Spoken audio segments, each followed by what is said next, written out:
Parents of TikTok, what is the creepiest thing your kid has ever said to you? Historia. No soy papá, pero soy pediatra. Y estaba ingresando un niño de 6 años, el cual había dejado de caminar y poder mover su pierna derecha. La historia es que le hicimos todos los exámenes de ingreso y todo estaba normal, la tomografía, todo estaba normal. Pero pues tocaba ingresarlo y estudiar qué estaba pasando. Me senté con el niño y el papá y empecé a hacer el ingreso. Mientras estaba haciendo el ingreso, el papá se fue al baño y me dejó solo con el niño. Entonces vino el niño y me dijo, vení, me dijo, ajá, sí, te voy a contar qué pasó de verdad. Hace 1 semana y media fui con mi papá a un río y fuimos a nadar. Cuando estábamos nadando, una voz me habló y cuando salí del río ya no podía mover la pierna, pero la voz me dijo que era por ella. Yo, ajá. Y la voz me dice que mate a mis papás de noche. Yo, sí, que los mate con el cuchillo de la cocina. Ya me dijo cómo agarrarlo. Y yo, más y más. Y entonces hice una cara de espanto, perdón, y el niño se me quedó viendo.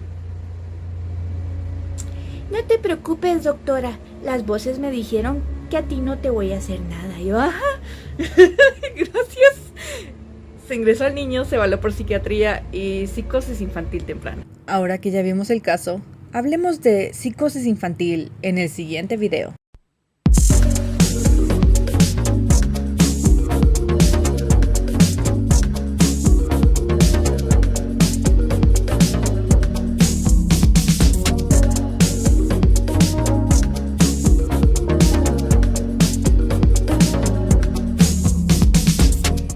Ahora que ya vieron el caso, hablemos de psicosis infantil. La psicosis infantil es un trastorno mental grave que se caracteriza por la pérdida de contacto con la realidad. Es una patología bastante rara en pediatría, la cual se caracteriza por los siguientes síntomas. Pueden tener alteraciones conductuales, emocionales o cognitivas. Pueden ir desde cambios en los comportamientos, cambios en alucinaciones, pueden ser auditivas, visuales, olfativas, de distintos tipos y en distinta gravedad, según sea cada caso. Entonces, resumámoslo de la siguiente manera. Los niños, al presentar problemas de comportamiento, emocionales o hasta cognitivas, pues esto lleva a una combinación de alucinaciones, ideas delirantes, trastornos graves del pensamiento y de comportamiento, las cuales se pueden confundir con otro tipo de ideas o mitos mágicos religiosos que atrasaría el diagnóstico. Ahora hablemos, ¿qué causa la psicosis infantil?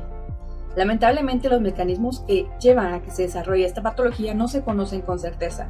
Existen muy pocos estudios y por lo mismo que los casos son bastante aislados, no existe la evidencia suficiente para decir con certeza que esto es lo que lleva a que un niño presente psicosis.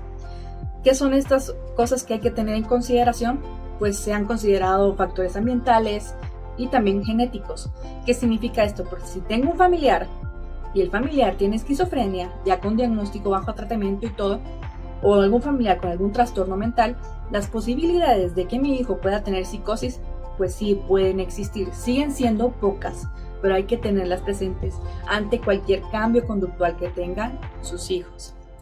También se ha demostrado en distintos estudios, aunque esto no es suficiente certeza, que cuando los niños se exponen a un ambiente de vulnerabilidad y existe mucho estrés en su desarrollo, estos factores de estrés y emocionales afectan y pueden verse relacionados con la aparición de psicosis infantil.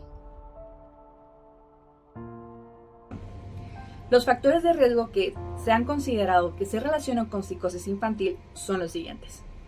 Como factores de riesgo se considera los antecedentes familiares. Como mencioné con anterioridad, un familiar que tenga un diagnóstico se considera un factor de riesgo, según distintos estudios, a que un niño pueda presentar psicosis infantil. Otro de los factores que se ha visto en diversos estudios es que el padre de estos niños que tiene psicosis es un padre mayor de edad avanzada. Generalmente ellos refieren como un mayor de 60 años. Otros estudios han encontrado que existe una alta activación del sistema inmunitario en estos pacientes que presentan psicosis infantil. También se ha encontrado relación de complicaciones en el embarazo y el nacimiento que han tenido pacientes que posteriormente presentan psicosis infantil. De estas complicaciones pues puede ser un parto difícil, una asfixia perinatal, entre otras.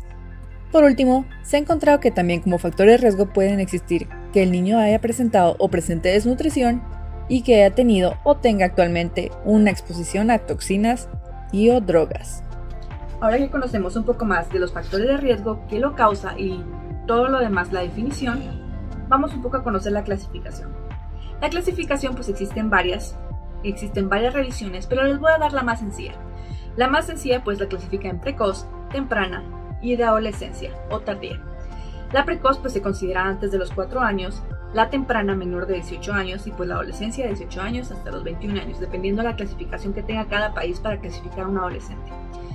Estas clasificaciones pues se indican que entre más temprano se da el diagnóstico, generalmente el pronóstico no es muy bueno.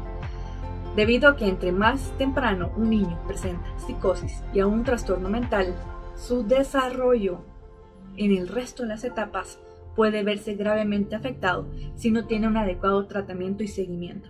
Y lamentablemente, como esta es una patología bastante rara, muchas veces pues no se toma en consideración por los médicos o el encargado que está revisando al niño y piensan que son otro tipo de alteraciones y no piensan en algo mental. Entonces, entre más temprano sea este diagnóstico, generalmente es peor el pronóstico. Se ha asociado hasta un 70% tasas de suicidio en pacientes que han tenido un diagnóstico de psicosis infantil temprana. Ahora, un punto importante y el último que voy a tocar al respecto de este tema. Como mencioné, esta patología es bastante rara. Por lo tanto, cuando un niño presenta una alteración conductual, primero hay que descartar muchas otras patologías. Puede ser infección del sistema nervioso central, puede ser una sencilla infección que el niño se siente irritable, tiene cambios conductuales. Pueden ser muchas opciones, hasta la baja azúcar puede causar trastornos conductuales. Esto se labor del médico que está hablando cada caso, que cada caso tiene su respectivo manejo y depende del mismo.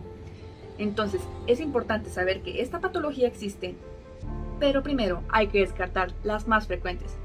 Entonces, esto fue psicosis infantil. Espero que les haya quedado claro. Si te gustó este video, deja un comentario y un like. Soy la doctora Silvia Arana y los veo en el siguiente video.